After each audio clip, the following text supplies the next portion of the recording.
Sir, you will need to move. This seat is not meant for people like you. The words echoed in the quiet, luxurious first-class cabin of Skylux Airlines Flight 782 from New York to San Francisco. Lauren Hayes, the lead flight attendant, stood stiffly by row 2. Her arms crossed in authority. Her voice was calm, but her eyes held the cold arrogance of someone used to being obeyed. Elias Vance looked up slowly from his tablet. He was a tall, sharply dressed black man in his early 40s. His eyes, calm but piercing, met Lauren's gaze without fear. He had heard those words before, not in exactly the same setting, perhaps, but the message had always been the same. You do not belong.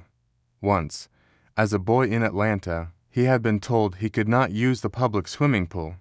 As a college student, he had been followed by security guards in luxury stores. Even early in his career, he had been overlooked, underestimated, pushed aside, but that had been years ago. Elias Vance was no longer the boy who had been denied a swim or the young man watched with suspicion. He was now the founder and CEO of Vance Innovations, one of the most successful artificial intelligence firms in the world, valued at over $3 billion. What Lauren Hayes did not know, or had chosen to ignore, was that Elias was not just another passenger in seat 2A. He was the man Skylux Airlines had spent months courting for a $50 million technology contract to upgrade their outdated customer service system, a system designed to prevent the very kind of bias she was now enforcing. But at this moment, none of that mattered. All she saw was a black man occupying a seat she believed was reserved for someone else. "I'm sorry," Lauren repeated, her professional smile tightening into something much less friendly. "This seat is reserved for one of our elite passengers. Mrs. Victoria Evans always sits here. She has requested her usual seat today." Elias calmly set down his tablet. He reached into his jacket pocket and produced both his boarding pass and his platinum membership card. "This is my assigned seat. 2A. Passengers nearby paused. Some lowered their books, others exchanged glances. A few, sensing the tension, discreetly pulled out their phones and started recording. Before Lauren could respond, Brad Collins, the cabin supervisor, arrived, tall, broad-shouldered, and clearly irritated. He stepped beside Lauren and gave Elias a quick, dismissive glance. "We can arrange another seat for you, sir," Brad said. "Something more suitable." He didn't say the words out loud, but the meaning was clear. Somewhere out of sight, somewhere less visible, somewhere more fitting for someone like you. Elias's jaw tightened. "This is my assigned seat," he said firmly. "I will not move from the aisle." A sharp voice cut through the growing murmurs. Victoria Evans, dressed in a flawless Chanel dress and clutching an expensive handbag, stepped forward. She was in her early 50s, her face painted with polished disdain. "I always sit here," Victoria declared, her tone leaving no room for discussion. "It's practically my seat. Surely you understand that social position is not negotiable." Lauren nodded in agreement. "Sir, please cooperate. We would hate to escalate this further." Elias took a slow breath. The air in the cabin had changed. Passengers were no longer just curious, they were expectant. Some avoided his eyes, others watched intently, their phones still recording. He knew this feeling, he had felt it his entire life, being judged not by his accomplishments, but by the color of his skin. Being told, subtly or directly, that he did not belong, but this time was different. He was not a young man seeking approval or acceptance. He was a leader, a man responsible for thousands of employees, a man who understood power and influence.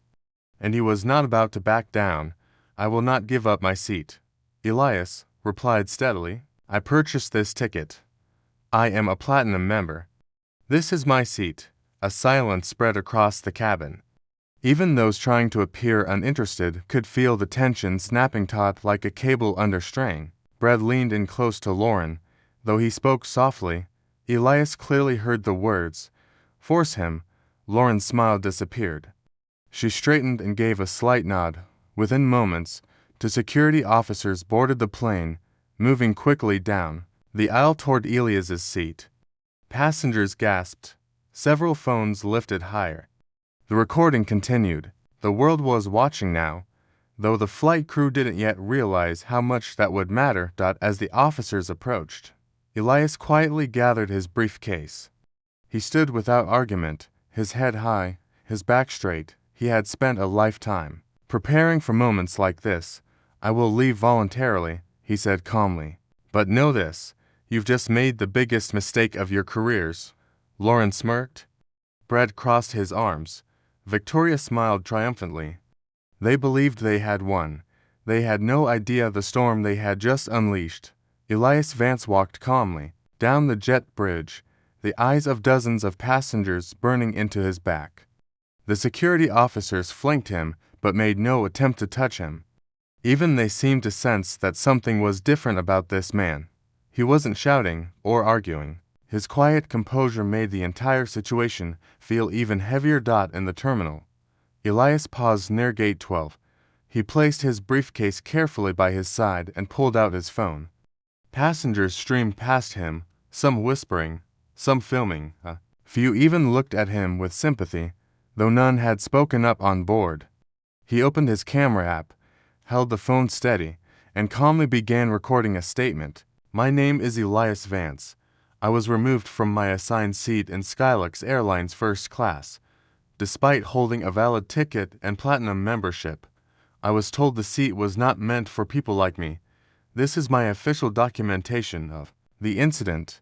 As he spoke, a young woman approached, clutching her phone. She had been seated across the aisle and had recorded the entire confrontation. "I have the whole thing," she said quietly. "From the moment the flight attendant told you to move until they forced you off the plane, and I caught something else." She pulled up her video. In the clip, Victoria Evans could be seen slipping a folded bill into the cabin supervisor Brad Collins' pocket just before Elias was escorted out. "I thought it was weird at the time," the woman added. "Now it's clear. They were bribed." Elias nodded once. "Please send me the footage and keep a copy for yourself." She typed her number into his phone, trembling slightly. "What they did was wrong. If you need me to testify, I will." Elias thanked her, his voice calm but resolute. He had witnessed many injustices in his lifetime, but this was different. This wasn't just personal, this was systemic. A clear abuse of power, recorded by multiple witnesses, and soon the entire world would see it. He turned and made another call. "Elise, activate the legal team. Prepare the PR response. We need to move fast." Elise Thompson, his chief operating officer, answered immediately. She had worked with Elias for over a decade and understood the gravity in his tone. "Already on it. Our legal counsel is reviewing passenger rights and discrimination laws. Communications is drafting a statement, and social media alerts are tracking the incident. Multiple videos are already online." Elias nodded. "Good. Mobilize the shareholder team. I want them briefed." He disconnected and looked back toward the plane through the large terminal windows. He could still see the Skylux logo on the side of the aircraft. The same airline that had spent the last 6 months negotiating a $50 million contract with his company. They had wanted his technology to modernize their customer service. Instead, they had given him a first-hand example of the very bias his systems were designed to detect and prevent. The irony was staggering. Within 30 minutes, news of the incident began spreading online. The videos captured by multiple passengers showed not just Elias's calm resistance, but the blatant prejudice of the staff and the bribery. Hashtags like #SkyluxDiscrimination and #Justice for Elias began trending.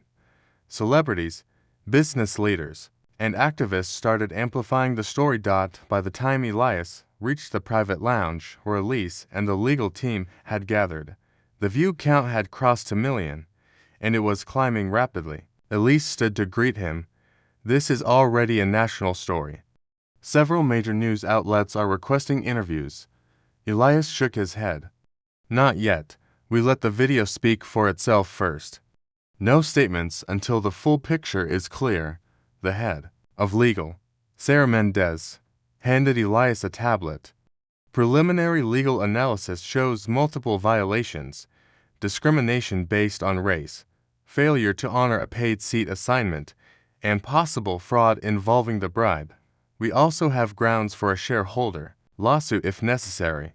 Elias reviewed the report silently. He didn't feel anger, not yet. What he felt was a quiet, burning resolve. This wasn't about revenge, it was about accountability. He turned to Elise. Schedule a meeting with Skylux's executive board today and prepare to call an emergency shareholder assembly. Elise nodded, understood. As the team moved into action, Elias sat back for a moment, watching the flurry of activity. It was not the first time he had faced adversity, but never before had the stakes involved not just his dignity, but the culture of an entire industry. Brad Collins, Lauren Hayes, and Victoria Evans believed they had enforced their social order. They had removed a man they considered out of place. What they didn't know was that Elias Vance was not just another passenger.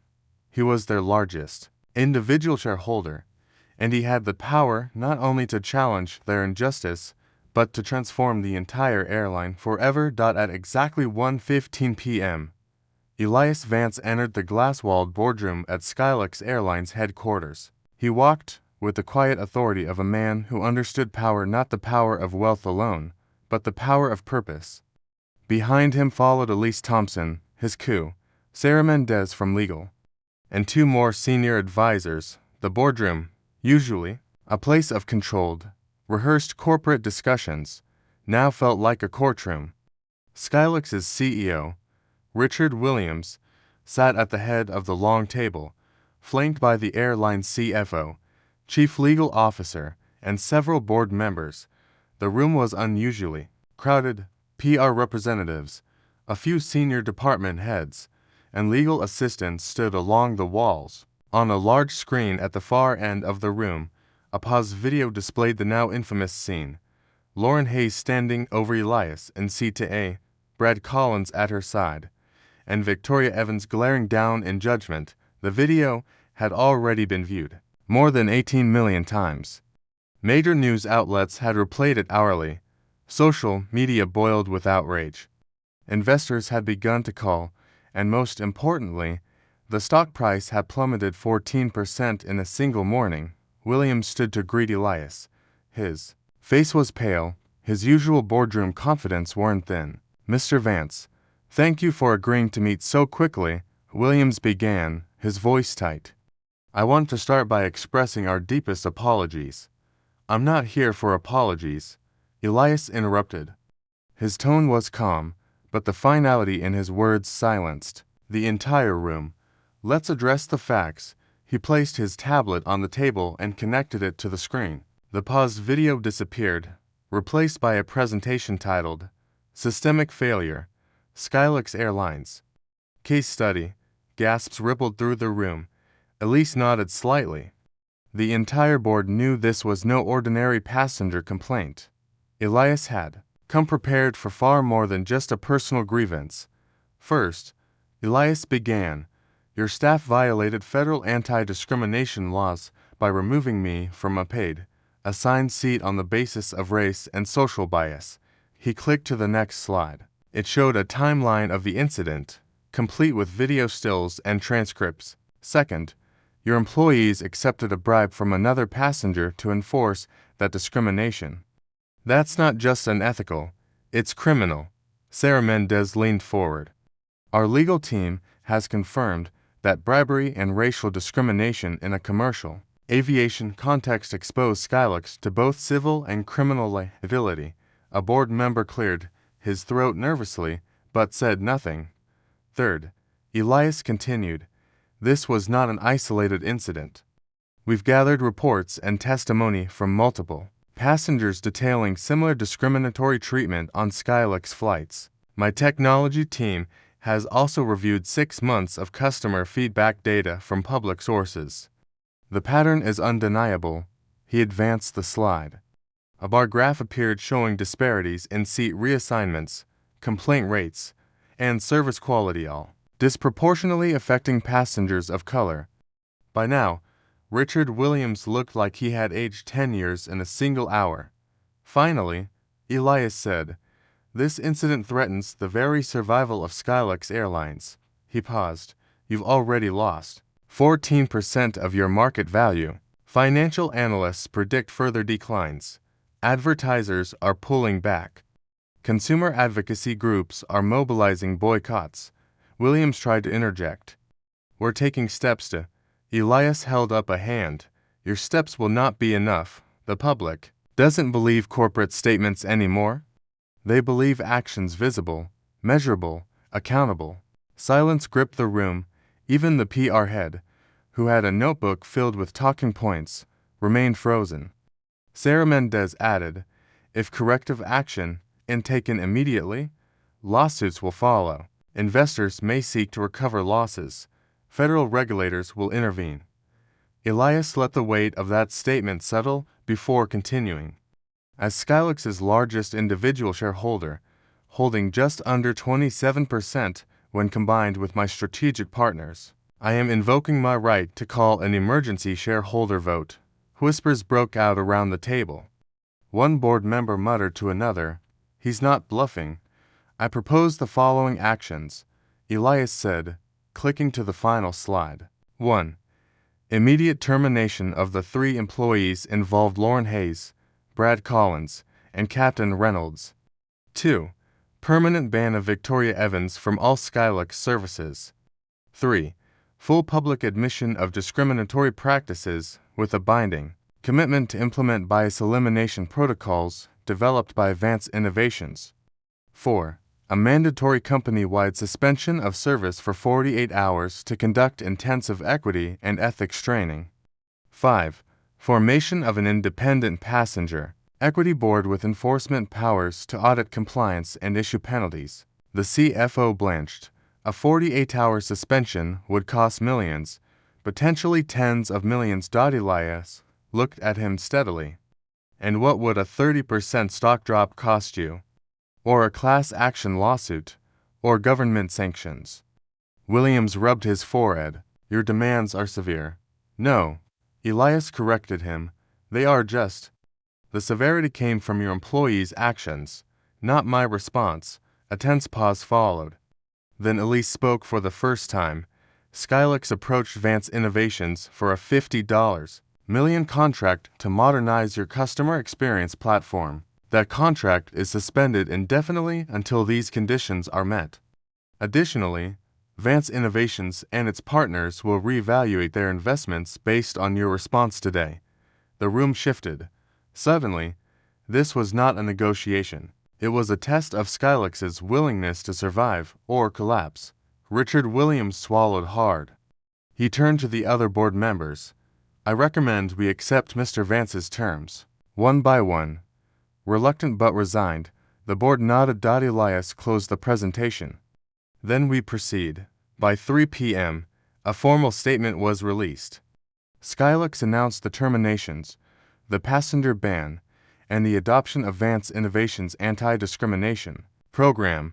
The company also pledged $25 million to support diversity and inclusion efforts industry-wide. That evening, news outlets reported the outcome as a turning point for corporate accountability. But Elias wasn't done. He convened a second, smaller meeting with Skylux's HR and legal departments. Elise and Sarah joined him. "We need to address the broader culture that allowed this to happen," Elias said. "Firing 3 people won't fix that." He outlined a comprehensive review of Skylux's hiring, promotion, and customer service policies. Advanced Innovations' AI tools would analyze patterns of bias. Employees who had raised previous concerns about discrimination would be invited to share their experiences confidentially. "This won't be easy," Elise admitted. "It will expose uncomfortable truths." "It has too," Elias replied. "Otherwise, this will happen again," the airline agreed. Over the next 2 weeks, they began implementing the changes. Lauren Hayes, Brad Collins, and Captain Reynolds were escorted from the premises that same afternoon. Security cameras captured their departure. The same social order they had enforced against Elias had now turned on them. Victoria Evans received a lifetime ban and a legal notice informing her of pending charges related to bribery and attempted fraud. Meanwhile, Vance Innovations monitoring tools went live inside Skylux's customer service operations. For the first time in the airline's history, data was being used not to defend the company's image, but to hold it accountable. Passengers noticed the change. Within days, social media began sharing news stories not of discrimination, but of unexpected fairness, flight attendants intervening when passengers were mistreated, supervisors stepping in to ensure fair seating. The tone of travel began to shift, and behind it all stood Elias Vance. His quiet defiance in C2A had become more than a viral moment, it had become a movement. By the end of the month, Skylux's stock stabilized. Some investors returned. Others praised the company's transparency and willingness to reform. But the real victory was cultural. The airline had not just apologized, it had changed. And it all began because one man refused to give up his seat. 2 days after the boardroom reckoning, Skylux Airlines entered uncharted territory. At precisely 6 a.m., every Skylux flight was grounded not by weather, not by technical failures, but by a decision made at the highest level. A decision that would cost millions in lost revenue, but might just save the airline's future. All 12,000 Skylux employees, pilots, cabin crews, customer service agents, corporate managers were required to attend the mandatory training program titled Equity in Action, the Vance Innovations Initiative. The suspension made headlines worldwide. CNN, CNBC, and the New York Times reported on the unprecedented move. Some commentators called it corporate suicide. Others called it the most courageous stand for accountability in the airline industries. History. At Skylux's New York Training Center, employees arrived in waves. Some wore anxious expressions, others were skeptical, arms crossed in silent defiance. Still others looked quietly relieved, as if they had been waiting for the company to finally confront its hidden rot. In the largest conference hall, Elias Vance stood before them. No longer the passenger humiliated in C2A, today, he was the architect of their new future. He didn't speak from a stage elevated above them. He stood at floor level, eye to eye with the very people whose actions or inaction had nearly destroyed both his dignity and their airline. Let's be clear. Elias began, his voice steady but resonant. This isn't about punishing 3 people. It's about understanding how a culture of silence, bias, and fear allowed injustice to happen. The room was silent, hundreds of eyes fixed on him. What happened to me could have happened to anyone. And it does. Every day. To people without money, without power, without anyone to record the video or call a board meeting. This time, the only difference was that you underestimated the wrong person. A few heads lowered. Others nodded slowly. Skylux can't fix what it won't face. So today, we're going to face it. The first training module was unlike any corporate video seminar they had ever seen. Developed by Vance Innovations Behavioral Psychology Division, it immersed participants in real-world customer scenarios. Actors recreated the incident from Flight 782, not just Elias's experience, but those of countless anonymous passengers whose stories had gone unheard. Employees watched from the point of view of those passengers, experiencing how it felt to be judged at the ticket counter, to be ignored at the gate, to be removed from a seat because of skin color or perceived social status. Some employees wept openly, others shifted uncomfortably, realizing for the first time that what they had dismissed as routine protocol was often discrimination in disguise. During one exercise, a young flight attendant named Melissa stood up. "I remember that flight," she sobbed, her voice trembling. "I was working economy class. I didn't know what was happening in first class at the time. But I've seen things like this." "I didn't speak up. I was afraid. Elias nodded. And that's exactly why this program is unjust. For those who made the worst choices. It's for everyone who was ever made to feel that speaking up would cost them their job. Elise Thompson added, "From this day forward, your silence will never be demanded. It will never be rewarded. Skylux will protect employees who challenge bias, not punish them." The message rippled through the room. In the afternoon, another module introduced Skylux's new passenger equity assurance protocol. Every customer complaint would now be reviewed using Vance Innovations' AI tools to detect patterns of bias. Supervisors would no longer have the final say without independent review. If employees spotted discrimination, they were empowered, no, expected to intervene. For the first time, equity wasn't just a corporate slogan. It was measurable, enforceable, mandatory. Meanwhile, news of Skylux's transformation spread beyond airline industry circles. Civil rights organizations applauded the reforms. Major investors who had considered pulling out began to cautiously return. Elias, however, remained focused not on the headlines, but on the human stories unfolding inside those training rooms. During a break, a baggage handler approached him hesitantly.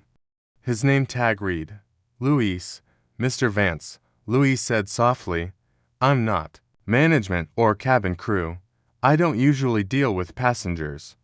But I've seen how people like me, Latino, working class, get treated when we try to fly. I just wanted to say thank you, not just for standing up for yourself, but for standing up for all of us." Elias clasped the man's shoulder. "It's not just me standing anymore, it's all of us." That evening, after 12 hours of intensive sessions, the first day of training concluded. Hundreds of employees lingered in the lobby, not because they were required to stay, but because they were processing what they had learned. For some, the change had just begun. For others, it was already life-altering. As Elias watched them, he knew that cultural shifts didn't happen overnight. Mistakes would still be made. Bias didn't vanish with a single training or a corporate memo. But today, something rare had occurred. The first thread of silence had been broken. The first ripple of accountability had spread. And the man once told, "You don't belong here," now stood at the center of a room filled with people willing to challenge that lie. The journey was far from over, but it had begun. By the end of the third day of training, the changes at Skylux Airlines were no longer theoretical. They were visible, tangible, and for some, deeply personal. While the majority of employees embraced the new standards, 3 individuals were summoned to face a reckoning of their own. In a plain conference room on the 12th floor of Skylux headquarters, Lauren Hayes, Brad Collins, and Victoria Evans sat at a long table. No champagne, no authority, no audience to applaud them, only the company's HR director, general counsel, and the security officers. Lauren's once confident demeanor had crumbled. Her perfectly tailored uniform now seemed like a hollow costume. Brad, who once towered over passengers with a stern face and clipped authority, kept his eyes fixed on the table. Victoria Evans clutched her designer handbag like a shield, her manicured fingers trembling slightly. The HR director began without ceremony. After a thorough investigation, including multiple video recordings, employee testimonies, and data gathered by Vance Innovations' analytics team, we have concluded that each of you engaged in conduct that violated not only Skylux's policies, but also federal anti-discrimination laws. She paused, letting the weight of her words settle. Lauren Hayes, you used your authority as lead flight attendant to unjustly target a paying passenger based solely on race and appearance. You escalated a situation that should never have existed. Lauren opened her mouth as if to speak, but no sound emerged. She knew there was no defense. Brad Collins, as cabin supervisor, you not only failed to protect the rights of our passenger, Mr. Elias Vance, but also actively participated in enforcing an unjust removal. Evidence confirms you whispered, "Force him," to your staff. That single decision will define your career. Brad flinched, shame overtaking his features. Finally, The HR director turned to Victoria. Mrs. Evans, as a frequent flyer, your platinum status offered privileges, not power to oppress. You bribed airline staff to displace another passenger. That act alone disqualifies you from flying with any commercial carrier under Skylux's new alliance policies. Victoria's face, once etched with entitlement, now displayed something rare: fear. Effective immediately, the HR director continued. All three of you are permanently banned from Skylux Airlines and its global partners. Your employment, she glanced at Lauren and Brad, is terminated. Mrs. Evans, your privileges are revoked. Additionally, your actions have been reported to federal authorities. Civil litigation is pending. A heavy silence followed. Security officers stepped forward. Please gather your belongings. Lauren's tears came first, silent at first, then uncontrollable sobs. Brad stood slowly, face ashen. Victoria remained seated for a moment longer, as if believing she could reverse the decision by sheer will. But even she understood. The era of silent complicity was over. As they were led out, passing rows of employees who now understood the cost of unchecked bias, no one looked away. No one whispered in sympathy. Accountability was not cruelty. It was justice. Later that afternoon, Elias Vance convened a smaller meeting in a different conference room. This time, the atmosphere was different. Cautious hope had replaced tension. Representatives from Skylux's Employee Equity Council, newly formed and diverse in every sense, sat alongside Elias, Elise Thompson, and the CEO, Richard Williams. The meeting wasn't about punishment, it was about restoration. We've begun receiving reports from passengers noticing improved service, Elise noted. Even those unaware of the incident have commented on the professionalism and courtesy of Skylux staff. A young flight attendant named Melissa, who had spoken up during training, now sat on the council. The biggest change is that we know leadership will back us if we challenge bias. That wasn't always the case. Elias nodded. Culture isn't changed by firing people. It's changed when the silent majority finds its voice. Richard Williams leaned forward. Elias, the public wants to know if you believe Skylux has earned back your trust and your investment. Elias paused, choosing his words carefully. Trust is not a statement, it's a process. You're making progress, but it can't stop here. He produced a document.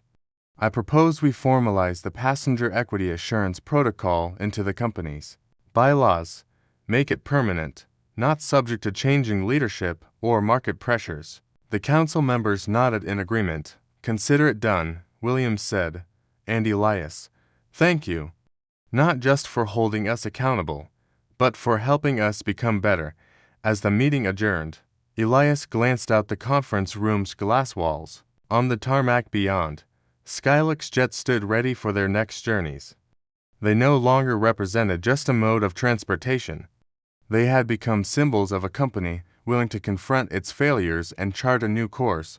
What began as a humiliation had sparked a transformation, and the man once told he didn't belong now helped shape a company where everyone would. 6 months had passed since Elias Vance was ordered to leave CTA. 6 months since the viral video that rocked an airline and forced an industry to face its silent prejudices. What began as a moment of humiliation had become the catalyst for sweeping, measurable change. Skylux Airlines was no longer the company it had been. It wasn't just about new policies or clever marketing. The change ran deeper. Passengers noticed it first. Small but undeniable shifts. Flight attendants addressed every passenger by name, regardless of appearance or class of ticket. Complaints were no longer dismissed but reviewed by an independent oversight committee. Vance Innovations AI systems monitored service patterns, identifying disparities before they became crises. Employee satisfaction climbed to its highest level in a decade.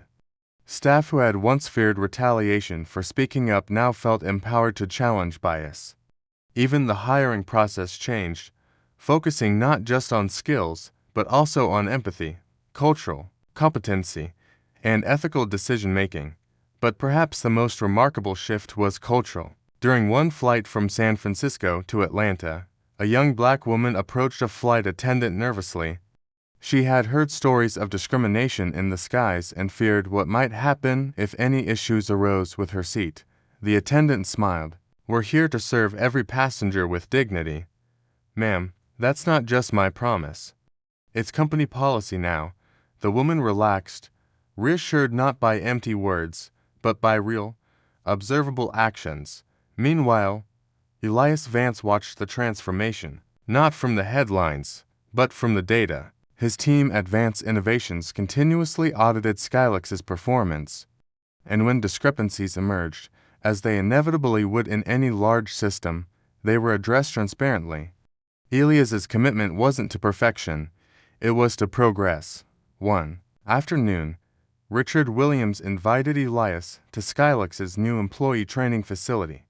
What had once been a forgotten warehouse was now a vibrant center for education, storytelling, and equity training. On the wall near the entrance hung a plaque, in honor of those who refused to surrender their seat, and those who refused to surrender the fight for fairness. Elias stood quietly for a moment, reading the words. His reflection stared back at him. From the polished metal, "You didn't just change an airline," Williams said, approaching from behind. "You changed how we think about accountability." "I didn't do it alone," Elias replied. "I just refused to stay silent." The real work was done by those willing to listen. Outside the facility, a group of new flight attendants gathered for orientation. Their uniforms were fresh. Their faces reflected every shade of America. One trainee caught sight of Elias and whispered to a colleague, "That's him, the man from the video." But to them, Elias wasn't just a headline or a symbol. He was proof that standing up, even when it's uncomfortable, could lead to real, lasting change. As the sun dipped below the horizon, Elias prepared to board a flight. Seat A awaited him.